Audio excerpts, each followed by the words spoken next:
Evening students, today we are in chapter 1 page number 19. Already we have got how different exogenic factors operate on the surface of the earth and change its feature.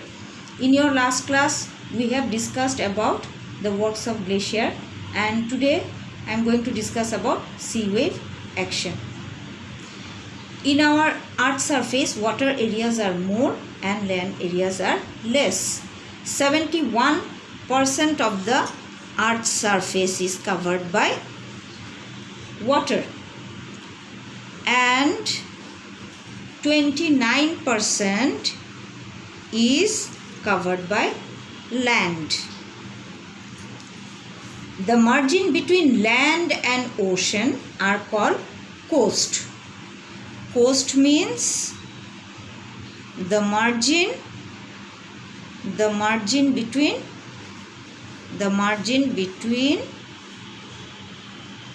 land and ocean.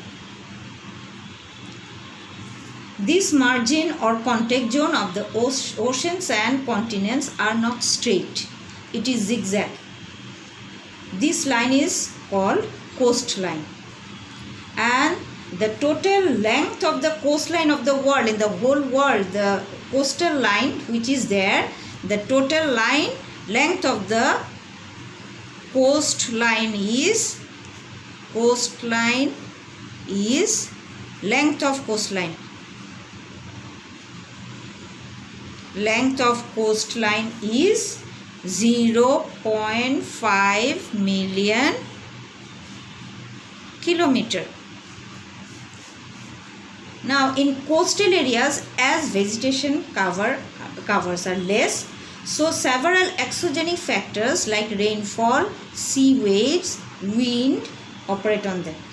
And among these three exogenic factors, sea waves operate constantly.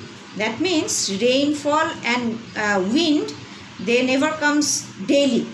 But sea wave actions or sea wave operate on the coastal areas constantly and bring about different types of changes in coastal areas.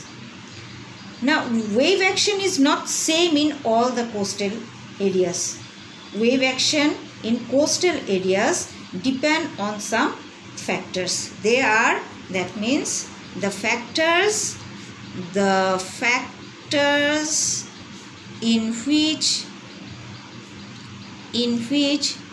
sea wave action depends.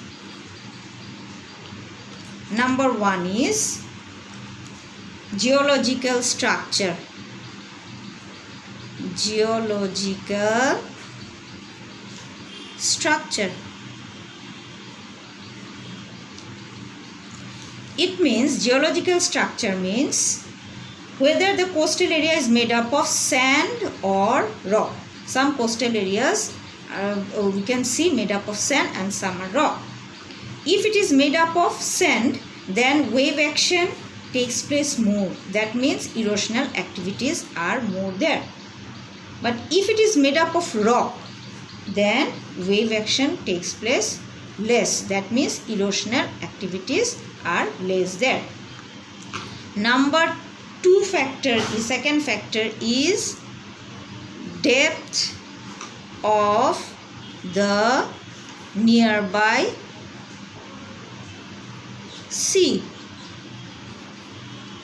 It means if the sea is quite low or deep from the coast, then the sea wave cannot operate there more. But if the coastal area is plain and the sea is not so deep from the coast, then the sea wave operate there more. Third factor is presence of rivers. Presence of rivers. It means the sea coast where many rivers come and join carry more sediment and sea wave action lays there, because rivers carry different types of sediment with them and get collected there. But if the coastal area if no river comes, in which coastal area no river comes, then sea wave action is more there, because their depositional activities by river cannot be seen, so erosional activities are more. Now fourth one is wind action.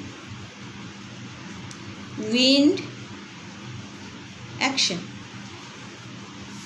So in the sea, if wind comes, often in the sea or ocean wind comes, and if wind comes with great speed, then waves also go high up to the shore and operate on the coastal areas more, and that means erosional activities takes place there more. But if the speed of wind is less, then waves also go low and operate on the coastal areas less, that means erosional activities also takes place less there. Fifth one is coastal vegetal cover. Coastal vegetal cover. Coastal vegetal cover means if in the coastal areas trees and plants grow, then wave action cannot be seen. Wave action can be seen less, because root of these trees hold the soil tightly there, and erosional activities takes place less. But if in the coastal area no trees and plants remain there, then the sea waves operate very easily there, that means erosional activities takes place more there. Now the strength of wave action not only depends on these 5 factors, but it also depends on the earthquake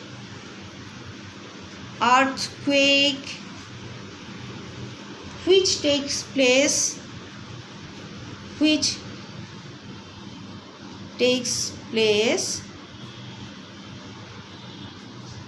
in the ocean floor. In the ocean floor. In that case also erosional activities takes place more. That means when earthquake comes in the ocean floor, waves go very high up to the shore for a long distance, and different type of changes takes place in those coastal area. Anyway, the feature of coastal area mainly depends on the action of sea waves of that place.